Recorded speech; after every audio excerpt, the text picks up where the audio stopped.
Сайн байцгаана уу?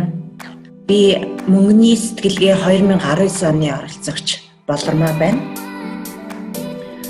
2019 онд миний бас нэлийн хамгийн зөв сонголт бол энэ мөнгөний сэтгэлгээ 2019-д оролцсон явдал байлаа. Яагаад гэхээр яг тэр үед би Австралиас зөксөж ирсэн. Маш их өсөл мөрөөдөлтэй Монголда юу хийдэм билээ гэд юу хийхээ мэдэхгүй, хаанаас эхлэхээ мэдэхгүй, маш олон бодлууд байдаг, хүсэл эрмэлзлүүд байдаг, яаж хийхээ мэдэхгүй, зарим үед яг урам хугарч исэн ийм үе байсан. Энэ мөнгөний сэтгэлгээнд ороод надад тулгарч исэн асуудлуудыг маш сайн шийдэж өгсөн. Жишээлбэл яг хувь хүнд тулгуурласан яг миний төрлөх чанар юу юм? Миний юу чаддгийг, миний давуу тал юу юм?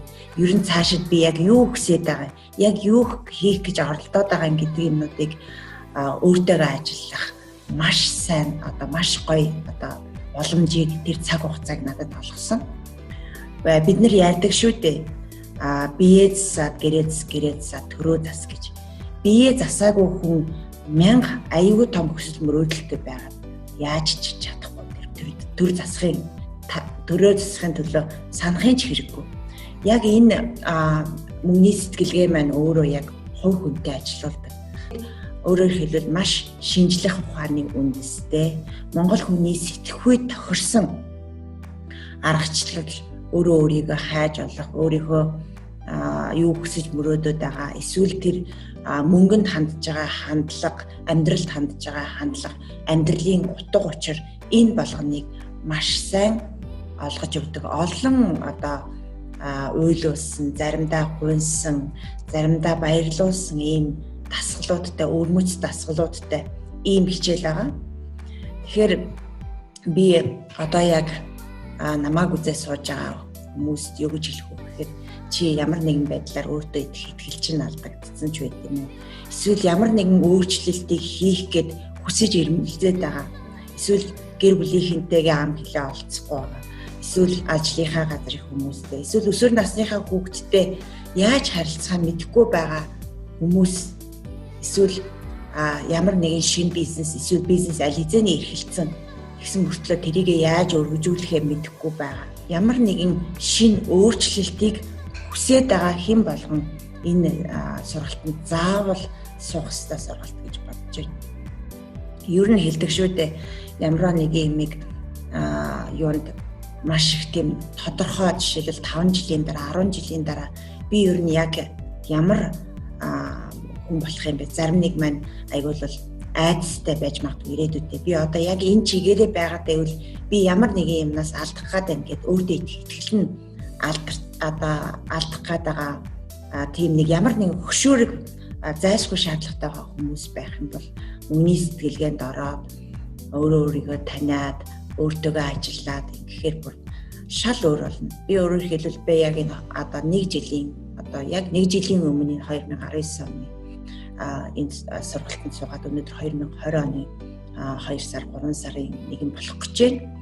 Энд бол нэг жилийн хугацаанд би өөрийгөө таньсан. Надад бол маш их өөрчлөлт гарсан. Надад ямар их хүн болгонд ямар их хүч байдгийн бэ? Ямар их эрч хүч, энерги байдгийн бэ? Тэрийгээ зөв зааж чадах юм бол хүн маш их боломжуудыг ашиглаж чаддгийм байна. Нэг боломжийг ашиглаад дараагийн боломжинд дахиад томордог гэдгийг би яг өөрийнхөө биеэр мэдэрч байна. Моника багш маань бас хэлжсэн би өөртөө итгэл гэж юу юм бэ гэд нэг хичээл дээрээ.